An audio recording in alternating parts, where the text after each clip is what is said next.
having me. I've always wanted to come to the Blue Ridge Mountains. I'm from Montana, and I had somewhat of an idea in mind of what it would look like, and you've blown it out of the water. This is beautiful, it's sunny, so thank you so much for having me. There's definitely a clear connection to nature here, and that runs deep, so I'm thrilled to be among fellow nature nerds. So thank you. Today I'm going to talk about biomimicry. I'm going to give you a little bit of examples of kind of what we do, what biomimicry is, the practice of biomimicry, how we use it as a company, and hopefully that can spark some ideas for you in terms of how this lens is used in the world of sustainability. One of the questions that I most often hear is this about this notion of biomimicry is, I'm super excited about it, it's super interesting, but how do I apply it? How do companies actually use this? What does this look like? So I'm going to talk a little bit about that. And what I would like to do is kind of start maybe with kind of my introduction to biomimicry, because I have a business background. I'm one of a few people at our company that is not a biologist, not a chemist or engineer. I actually have a business background. So my introduction to it was through that lens, and hopefully that resonates with all of you here today. So as I mentioned, I'm from Montana. I'm a fifth generation Montanan. This is a picture of from many glaciers, from Glacier National Park, which is not far from where I live. And it is so much of, like a lot of you, nature was part of my childhood, and I'm so lucky to have been immersed in nature as a child. So it kind of really drives a lot of my passions. And in Montana, being immersed in nature as a child, that can mean an accidental shoe full of cow manure, but that's really a small price and risk for the reward of really kind of embracing the awe of nature. So, and while I'm from Montana and I love Montana, I have this really deep desire and passion to see the world. I have a passion for people and culture, and that really drove my interest in international business. And I've been fortunate to live and work in places such as Shanghai and Hong Kong, Mumbai, Bangalore, Bogota, just to name a few. And early in my career, I developed, as Tia mentioned, global supply chains for Overstock.com. So during my time at Overstock, I saw more factories in 1 week than anyone should ever probably see in their entire lifetime. I spent many hours on roads that really don't exist, in cars that probably shouldn't have been on the road, and endured lots of different extreme weather, extreme environments. All of this effort to create and find beautiful products for retail consumption. So part of my responsibility was to make sure that all the factories that we worked with were both environmentally and socially compliant. And so it was through that work that I was first introduced to this topic of sustainability. And this was back in 2000, early 2000, when sustainability was first being introduced as a business concept. This is when CSR reporting was first introduced.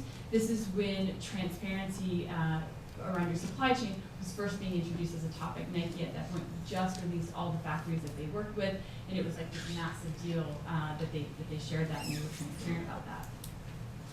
So as I started to learn more about raw materials and the conditions in which they were being used, I became more passionate and even obsessed about this notion of wanting to reduce our impact as a company, to have the smallest footprint and to remove as many toxins as possible.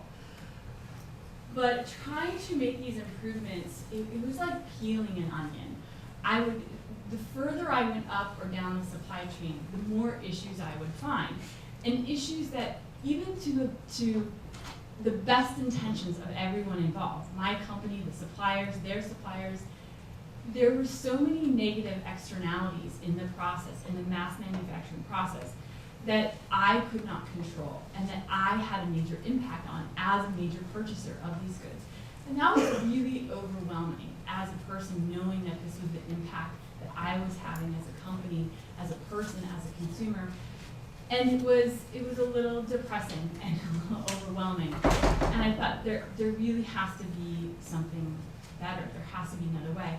But coming from business, I knew that business could actually provide the solution. I knew that there had to be a solution in the way that we actually went about this from a business perspective. And that's when I started searching for different solutions and different concepts that could shift this, that could actually shift the way that we think about sustainability. And that's when I was introduced to biomimicry. And for those of you who don't know the term, it comes from the word bios meaning life and mimic meaning imitate. And Janine Benyus coined this term in 1997 when she wrote her book, Biomimicry, Innovation Inspired by Nature. And in her book, she defined it as the conscious emulation of nature's genius. And these are incredibly carefully chosen words. And I think when you look at these words, you find that it really defined not only something that didn't exist before as a field, but it created a discipline. It created a new way of looking at a problem-solving method, a sustainability ethos, and really even now in this entire movement. And that was really powerful for me. So, but what excited me about biomimicry as a person in business is that it was a science-based approach that took cross-disciplines, brought everyone together to actually look at how we could go about innovating, how could we go about looking at sustainability from nature, who has for 3.8 billion years been solving some of the same challenges that we as businesses face today. This really inspired me. Oh, I keep pushing forward here, but it's actually these are some examples that, when we talk about the conscious emulation of genius, it's looking at how we can regulate temperature in a building, looking at a termite mound. So a termite mound can keep the same temperature from 1 degree variation through night and day, while inside the termite mound, while outside the temperature could swing from 42 to 3 degrees Celsius. So they do this all through ventilation. So we can actually mimic this in building design. We can also look to how a humpback whale maneuvers. So this incredibly large, giant animal can actually turn in very tight circles. So this is teaching us something about drag reduction and movement. Or capturing energy from a leaf. So learning how the leaves actually can use sustainable energy, or sustainable renewable sources to create energy. So these are examples of something that existed, something that we could learn from, something that could inspire us. And I think what was also really kind of appealing to me is that by looking to nature for design innovation, we were kind of helping shift this idea that nature is not just a resource to be extracted, it's a resource that we can learn from. And this was an entirely new way of thinking, at least for me at that point. To really recognize that nature gives us some of the most cutting edge R&Ds. It's an R&D lab that we could otherwise never afford, right at our fingertips, which is a pretty amazing concept. So nature has been working in this R&D lab for over 3.8 billion years, as I mentioned, and these challenges that we exist, and looking at those in the lens of nature, using that as biological intelligence to inform and give new perspective on what we're doing today. And particularly in life-sustaining ways. And this is important because we're not the first to 3D print. We're not the first to crowd shape. We're not the first to protect our identity, to optimize packaging and distribution, or need breathable waterproofing. In fact, there's this really fantastic study that was done that shows that when you're comparing the human patent database to nature's solution, there's only a 12% overlap. And this was an excerpt from a research paper that was done by Julian Vincent and his co-authors describing this very narrow overlap and the way that nature performs some of the same functions that we are designing for. And I think what's really exciting about this study is that it shows the plethora of an abundance of opportunities we have to kind of tap into this design. There's so much that we can be learning. So biomimicry continues to gain more and more attention. It was kind of this, kind of hippie tree hugger thing, to your point earlier, like, oh, they're doing this kind of crazy thing over here. Well, it's not so crazy, and it's not so, kind of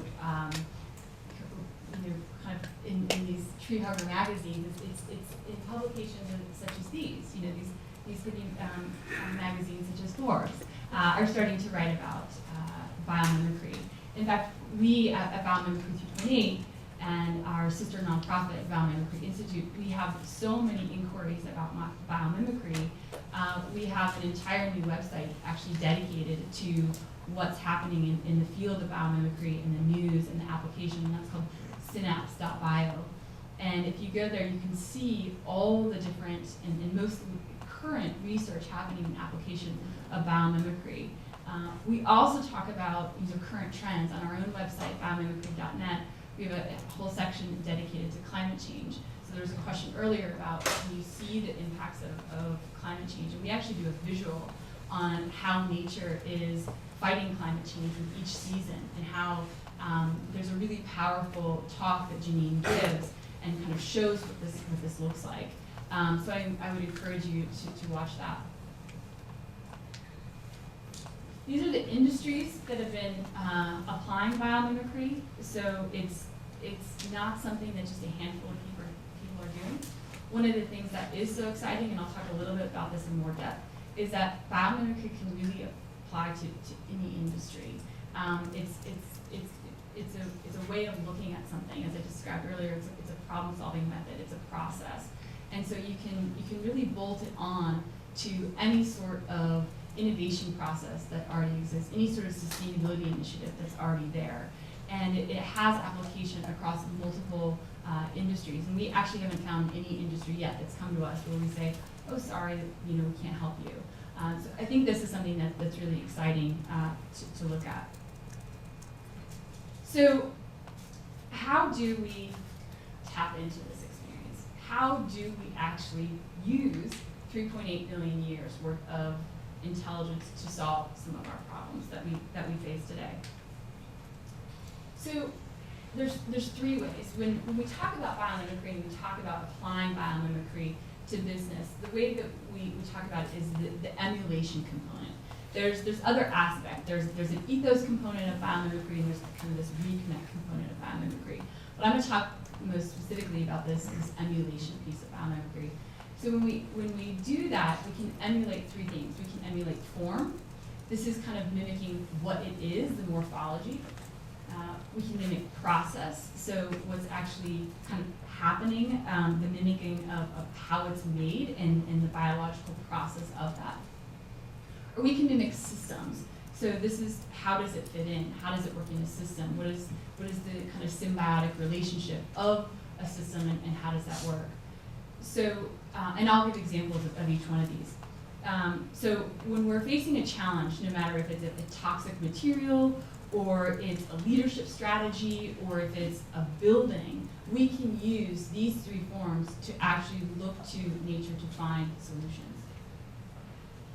So we've been around for about 15 years, and we've helped over 250 companies really use biological intelligence to looking at form, process, and systems to apply that knowledge to develop new products, new processes, and even design cities.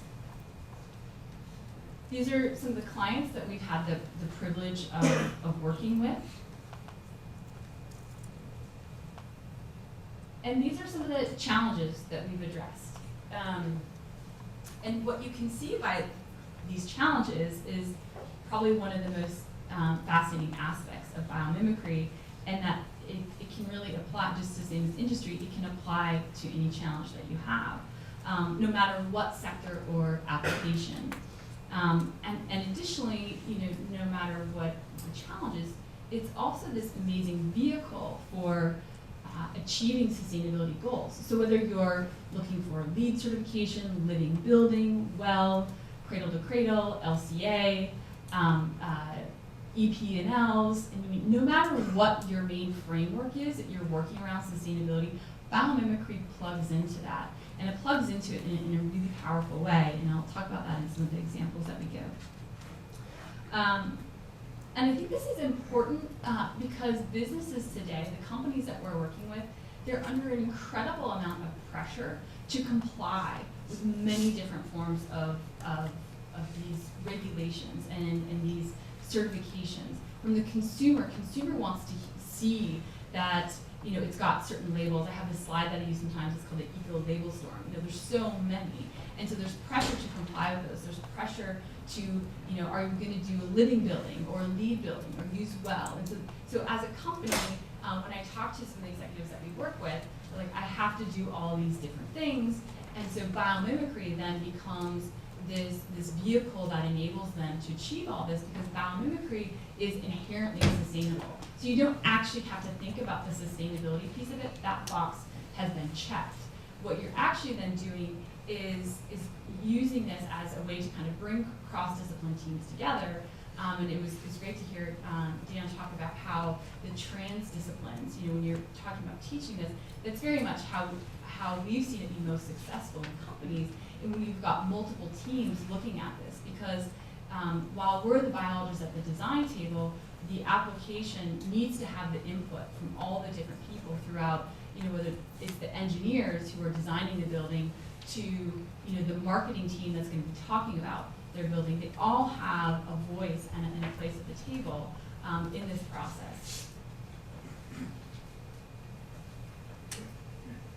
So to actually do biomimicry, the most important thing to understand is that when you do biomimicry, you're breaking it down to the functional challenge. So those challenges that you saw on the previous slide, they might not have resonated in the way that, I don't have a moisture management issue at my company, but we're breaking things down to a functional level, because function is the bridge between biology and the solution.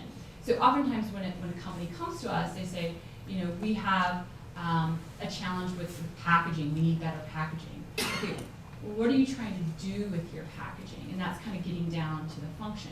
And function, by defining that, allows us to go to the biological literature and actually create biological intelligence that can give solutions. And I'll talk a little bit about that. And when we talk about function, so for example, if you were designing a new iPhone, you wouldn't say, how does nature design an iPhone? You might say, how does nature geolocate? This is the function that you're trying to put into your product. This can also be applied, this isn't just about products, this can be applied to leadership as well. So when birds migrate, you'll notice there's a bird in the navigational path in the lead. Well, that bird is not always in the lead. They change out, they shift patterns. So this idea of decentralized communication and leadership, those are also really great examples of how we can learn from that to integrate organizational strategies and innovative thoughts around how we go about these processes, learning from how that actually occurs in nature. So this is the example I mentioned a little bit about packaging. So, with this particular client, they wanted to work on a packaging solution. So, a lot of what we do is then we kind of go to this concept of, okay, well, how does nature? And that's how we kind of premise what the challenge is. So, really when we unpacked what their issue is, we got down to, we did this process where we biologize the challenge. And so what we got down to, really what the issue is how does nature manage surface tension and move in fluid unidirectionally? So by, in this particular case, what we were able to do is identify kind of additive-based solutions, substrate-based solutions, looking at physical, chemical, and chemical, and identify different organisms that met those characteristics, because those were the context and non-negotiables that the company needed. So we were able to identify organisms that actually met those characteristics and then help them kind of extrapolate how do those individual organisms themselves complete that function? But the other really kind of fascinating thing about biomimicry is it's not just looking at the organism itself, it's looking at the abstract design principle across all those organisms. So there's a characteristic across all of these organisms in terms of how they manage surface tension. And that abstract principle is something that we can emulate. So it's not always about emulating a particular organism, it's emulating the strategy behind all of what they do. So I'm going to walk through some examples. And as I mentioned earlier, I'm not a biologist. So if you've seen Janine or Dana, our founders, talk, they get really, really technical and they really geek out, which is really exciting. But I'm going to stay a little bit higher level, and because I come from a business background, I'm going to talk about some of the business aspects and benefits of these applications.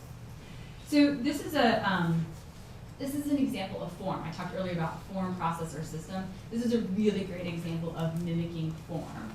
This is a company out of Brazil, a company called Logoplast, and they were challenged with designing a new water bottle. And they wanted to reduce the weight of the bottle. And traditional engineering solution to lowering the weight of a PET bottle is to add horizontal structures.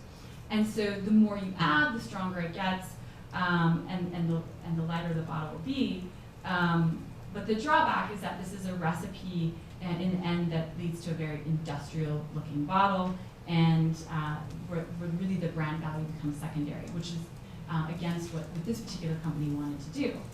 So based on the natural model of the white bark pine tree, the designers of Logoplast got really excited about this tree because this tree lives at really high elevations. It has to endure really strong winds and high wind speeds to be able to, at high elevations, it has to maintain that in order to survive.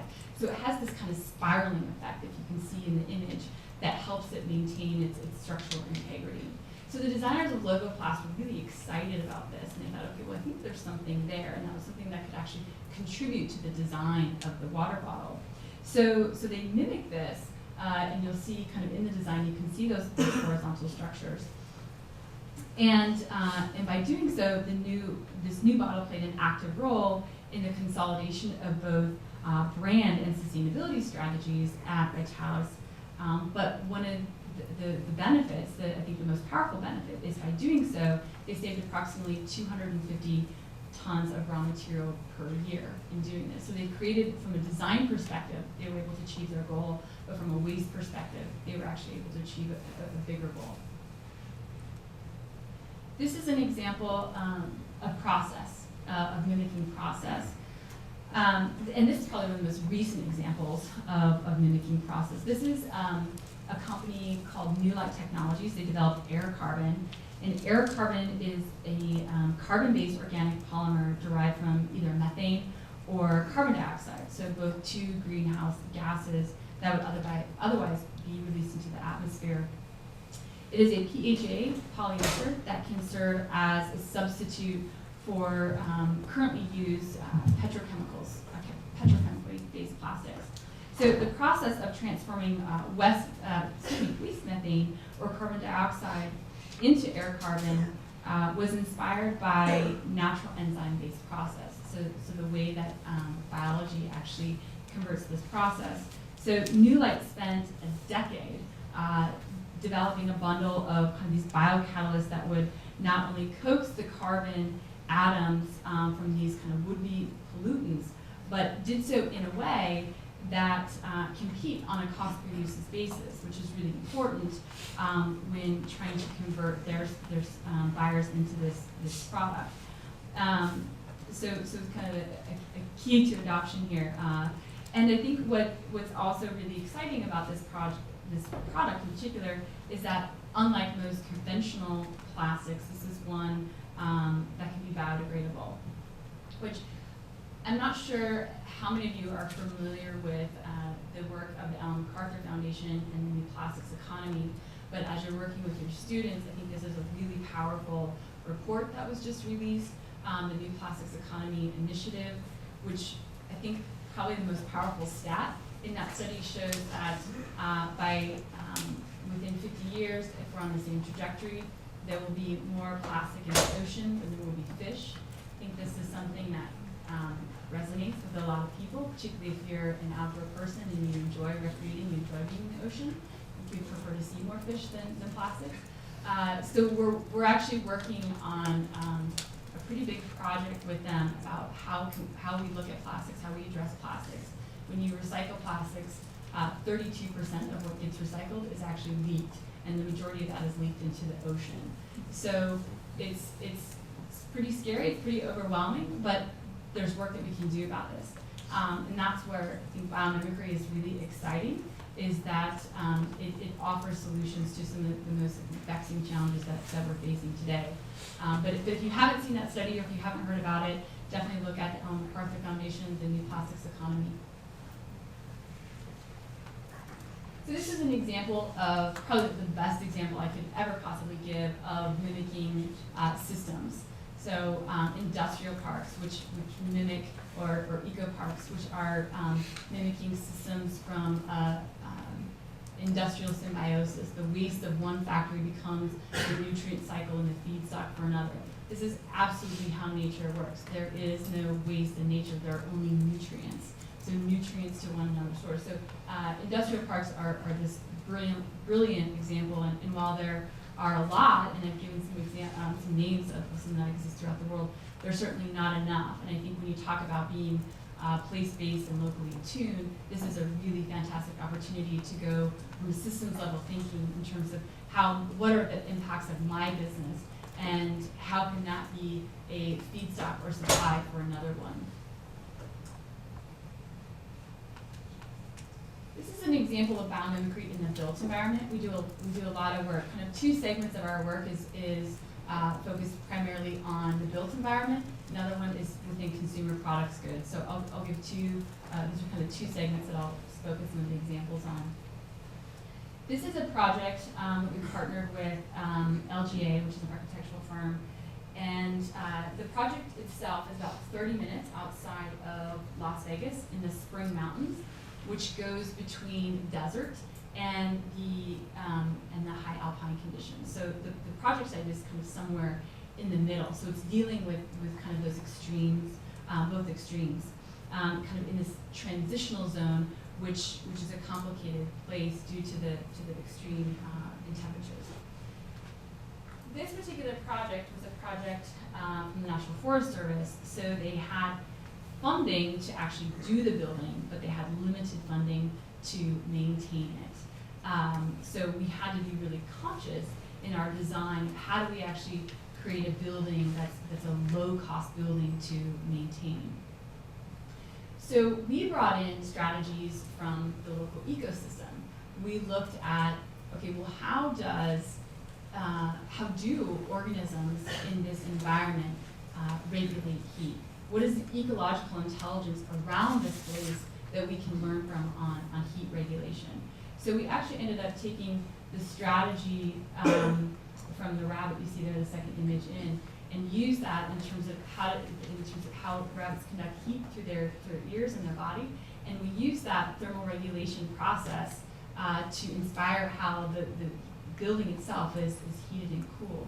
So this was an example of actually mimicking the system itself, mimicking using the ecological intelligence to inform the built environment design. This is another built environment example. We've had a long-standing partnership with HOK, which is an architectural firm, offices all over the world. And we did a project with them where they didn't want us to work on just one building. They wanted to understand, how can we use ecological and biological intelligence over and over again? We don't want this just to be a one-off project. So what we did is we looked at the temperate broadleaf forest, which is a biome that houses many of the world's largest populations. And we thought, okay, if we study that biome, if we study the ecological intelligence of that particular biome, we have this set of data that we can use on multiple projects throughout the world. So the result of that study, of that report, which is, by the way, it's available, and it's on our website. It's also on HOK's website. We've made it available for public use. It's a highly visual report filled with design strategies, sketches, applications, ideas, and supporting research, all about this particular biome and what are the characteristics of this biome, what's the ecological intelligence of this biome that we can actually use in building design. So HOK has used this on building projects all over the world. If you ever hear HOK talk, they'll usually give a presentation on some of their buildings. They did a NOAA Center in Hawaii. That was a brilliant application. This particular project is a schematic design of a project where they were looking on water management and vegetation. So it wasn't, why I give this example, because I think it's important to recognize that they went about this approach of this is just a one-off basis for me. Like, we want to understand how can we actually collect biological intelligence and use it over and over and over again. This is a very timely example. We worked on a project with Nike. This was around the Athens Olympics, on how we could design apparel that would keep their athletes cool.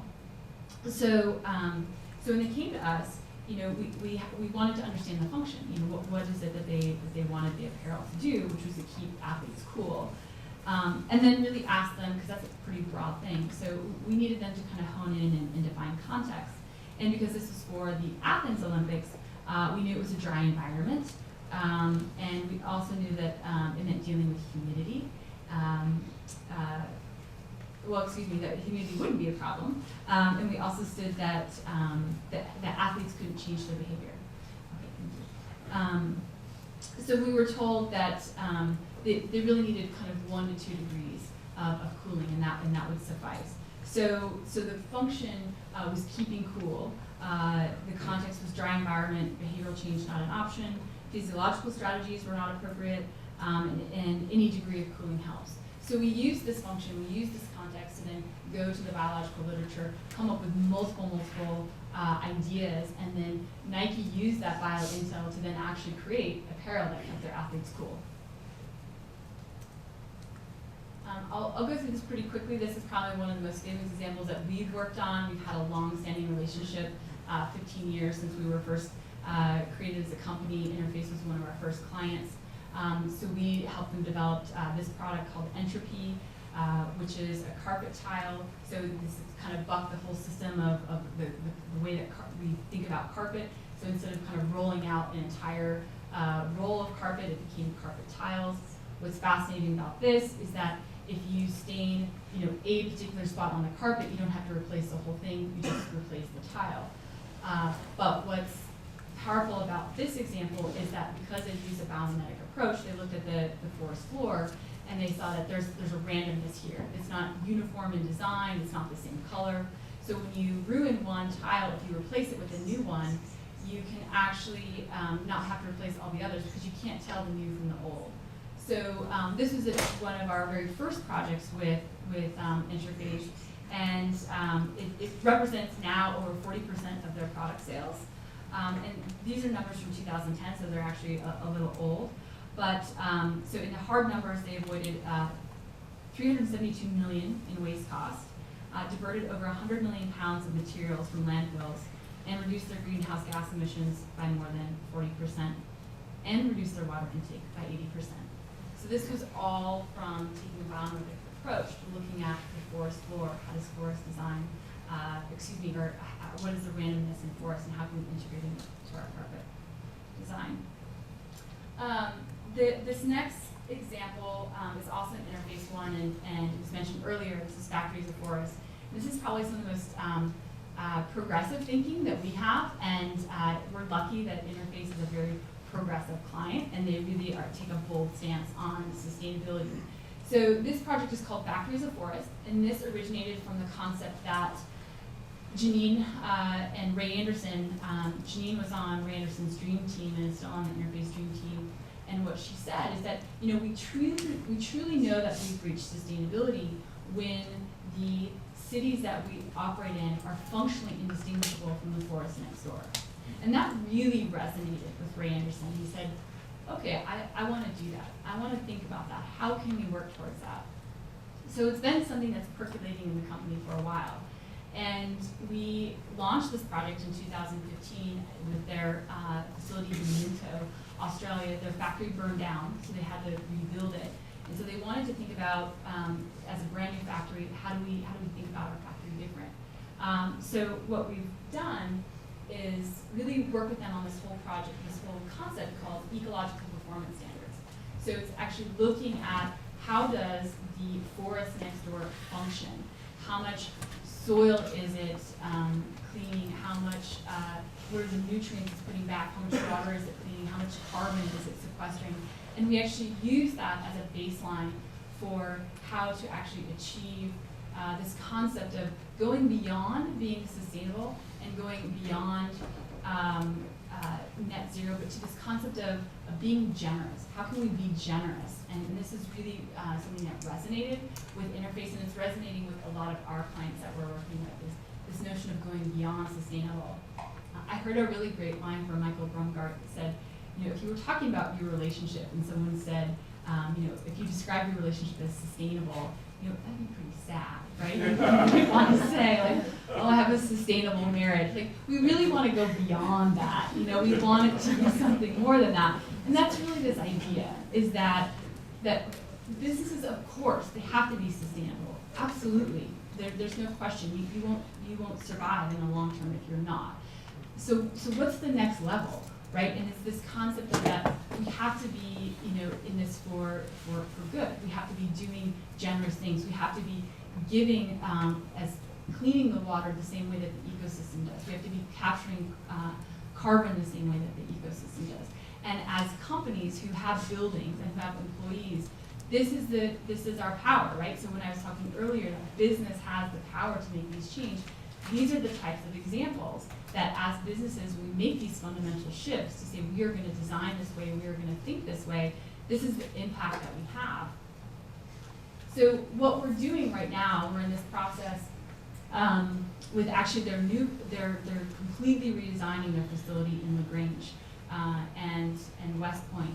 So we've actually taken this concept pilot from Minto and now applying it to their facility in the US.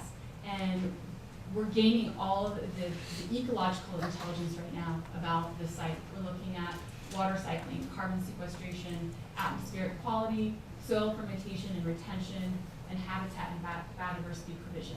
These are the factors in which were most important to the ecosystem and most important to Interface. And so what we're doing is we're looking at this, we're understanding, okay, well, how does the ecosystem do that? And how are you as a company doing that right now? And we're measuring that performance gap. And that gives them a standard to which to move towards. So at Interface, they wanted to be beyond sustainable.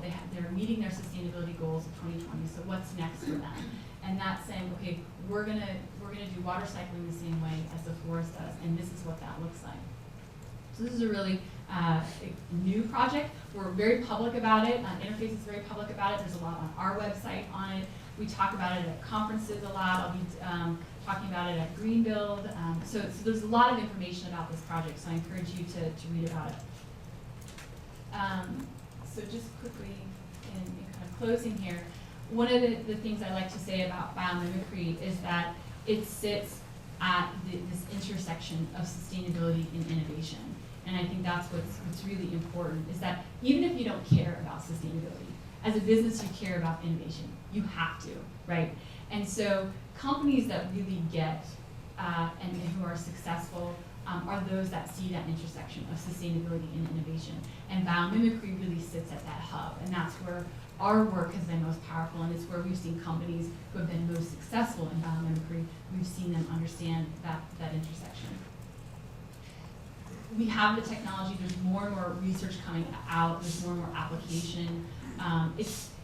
I like to remind companies that we have a lot of companies that come to us and say, okay, here's our most challenging problem, solve it with biomimicry, and we're going to need that in 6 months. Okay, well, we can't do it. It's not a silver bullet, but there are solutions in nature that can inform design, whether it's from an inspirational level or from a molecular level. It does exist, and I think that the more and more access that we have to it, the more that we're publishing about it, I think gets people thinking about it and excited about it. So in closing, when we talk about success in nature, success in nature is creating conditions that are conducive to current and future life. And this is how you know in nature, this is how a species knows that it's successful, if it can adapt and it can evolve. So what I close with for you is how might your company and the work that you do create conditions that are conducive to life. Thank you.